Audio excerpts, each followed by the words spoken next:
¿Qué tal, amigos? Soy el profesor Jorge Paico y les doy la bienvenida a nuestra clase de historia. Fue la época en la que nuestro país va a iniciar su primera regionalización.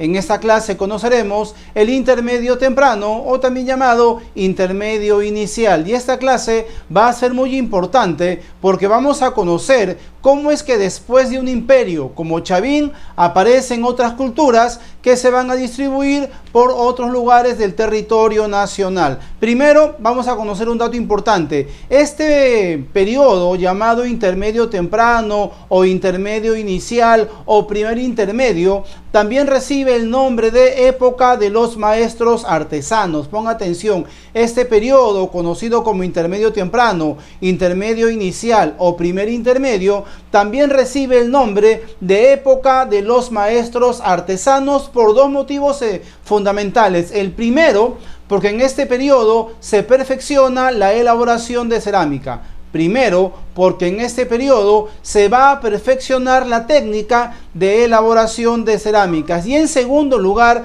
porque las cerámicas tenían una utilidad básicamente religiosa. Y en este periodo la teocracia también va a tener un lugar primordial. ¿Ok? Entonces, la época de los maestros artesanos, ¿ok?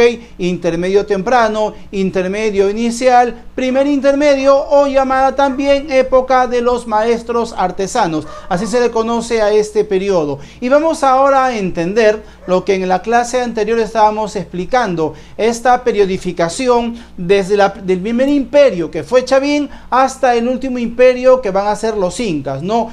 Yo te explicaba que la historia peruana de las culturas se va a dividir en 5 etapas. Esta es la periodificación de las culturas en el Perú, en 3 horizontes y 2 intermedios, tal cual aparece en este recuadro.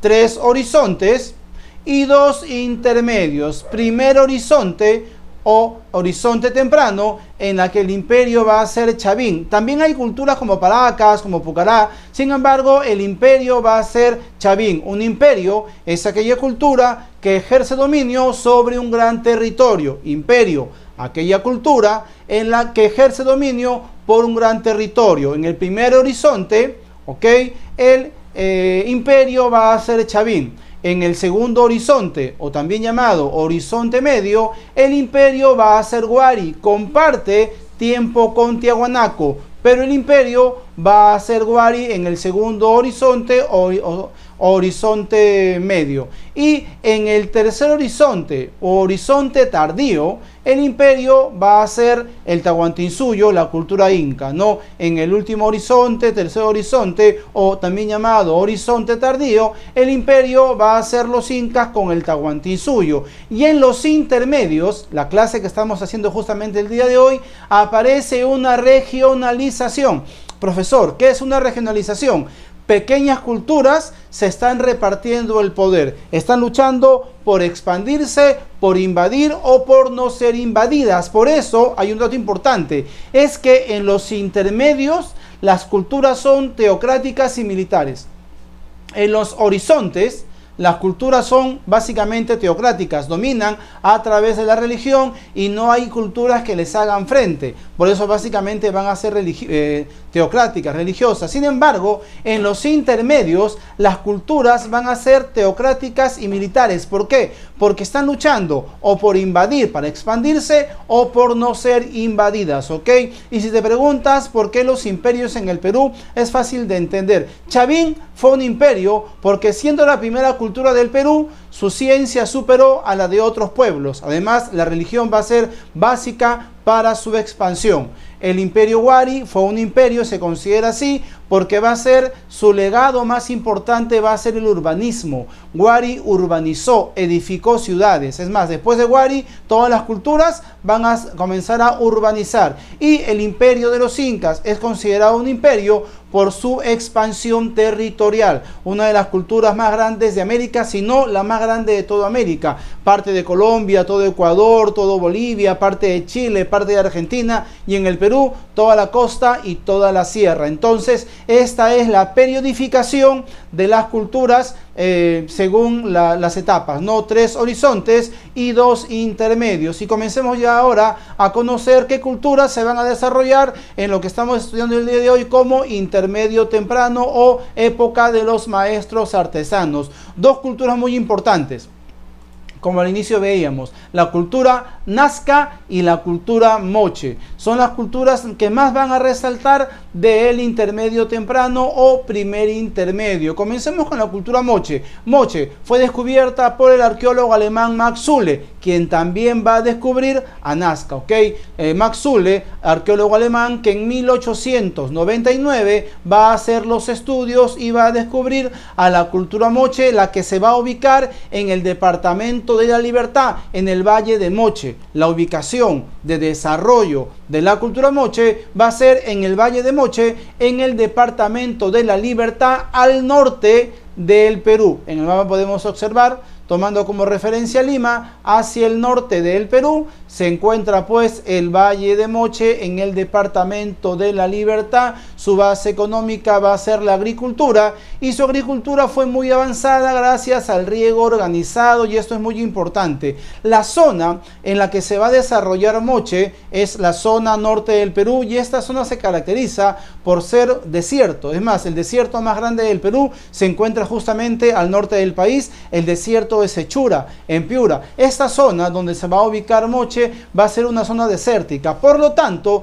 la agricultura de Moche va a ser muy desarrollada gracias al uso hidráulico. Van a ser muy buenos ingenieros hidráulicos manipulando el agua, utilizando el agua con acueductos, ¿ok? Entonces la agricultura Moche se va a desarrollar gracias a lo que va a ser pues el riego organizado y a los avances hidráulicos de esta cultura. Un dato importante es que va a estar formada por fue una confederación de estados independientes. Varios estados independientes van a conformar lo que va a ser la cultura Moche, ¿ok? Seguimos avanzando y conocemos ahora cuáles van a ser las características de la cerámica Moche.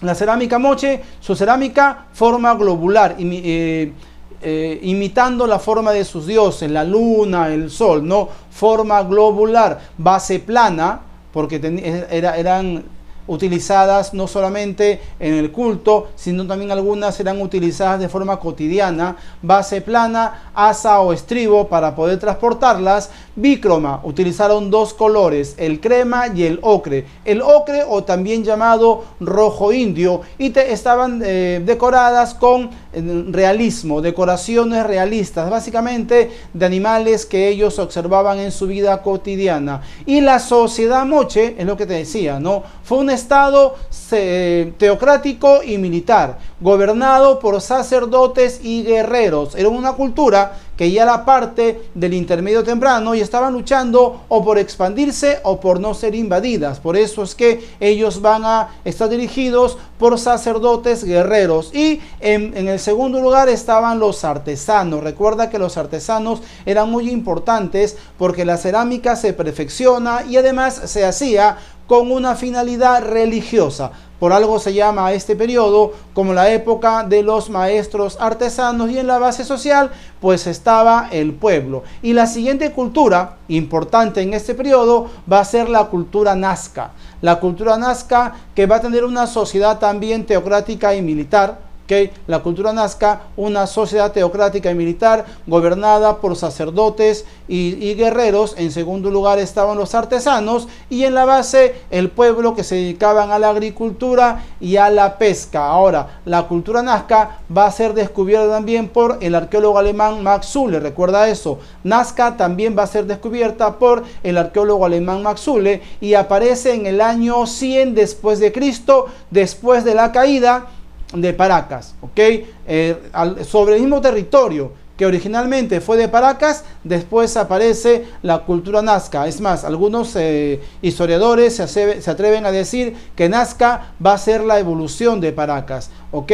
Fue descubierta también por el arqueólogo alemán Max Uhle en el año de 1901 y se desarrolló básicamente en el departamento de Ica. Su expansión, su influencia llegó desde Ica hasta el departamento de Arequipa, y su cerámica va a ser trascendental. La cerámica Nazca va a ser una cerámica pictórica. Si la cerámica Chavín fue monócroma, un solo color, si la cerámica Paracas va a ser bícroma con dos colores, la cerámica Nazca va a ser pictórica. Van a conocer 11 colores y van a sacar más de 111 combinaciones, ¿ok? Va a ser la más pictórica de la América prehispánica. Su forma globular, también imitando la forma de sus dioses, va a ser redondeada y estable porque era religiosa y utilitaria, y doble pico y asa puente, también decorada con simbolismos religiosos. La cultura Nazca, que va a ser una de las más importantes del o primer intermedio o intermedio temprano. Bien amigos, si hay preguntas, pueden empezar a realizarlas.